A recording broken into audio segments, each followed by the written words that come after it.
So I've now got three objects: a hero, a wall and some food, and I now want to put them into the game. Now the game itself, the space the game is played in, is called a room.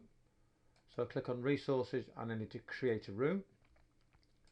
Now when the room comes up, it's got this pattern of little squares all over it. When you play the game, you won't see the squares. So this is just when we're actually building the game, so to help us put things into various positions. Now the squares are 16 pixels each. So each square is 16 pixels wide. And when I play the game, the whole grid of squares will take up about a quarter of the screen. And that seems like a perfectly good size to me.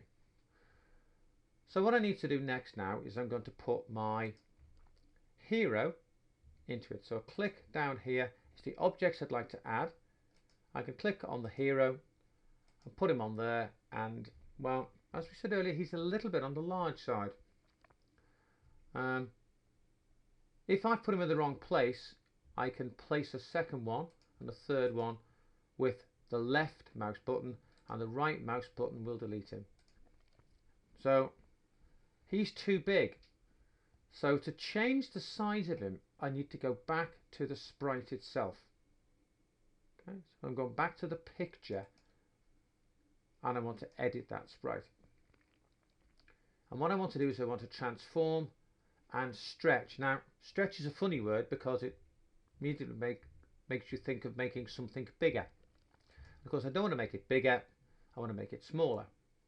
Now if you remember, I said that each of those small squares was 16 pixels in size.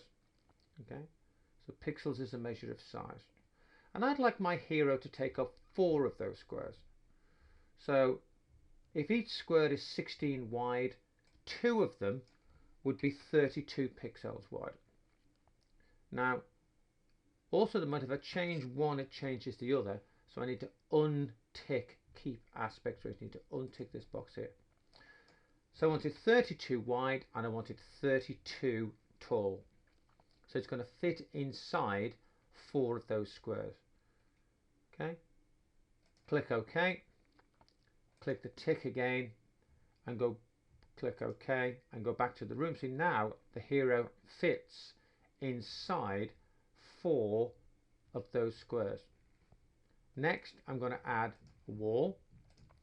Same thing with the wall. It's too big. I go back to the wall sprite, and on the wall sprite I edit it. I want to transform and I want to stretch. Now I don't want my walls to be too thick, so I'm actually going to make the wall just one of those small squares, which would be 16 pixels wide and 16 pixels high.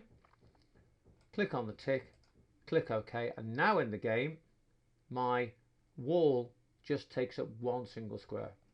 And last of all, I'm going to go back to my room. I'm going to put my food in, click on the food. That's too big.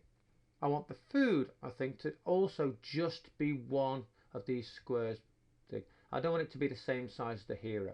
I want the food to be smaller than it. So go back to the sprite, edit the sprite, transform, stretch. I want it to be 1 square wide, which is 16 pixels wide and 16 pixels tall.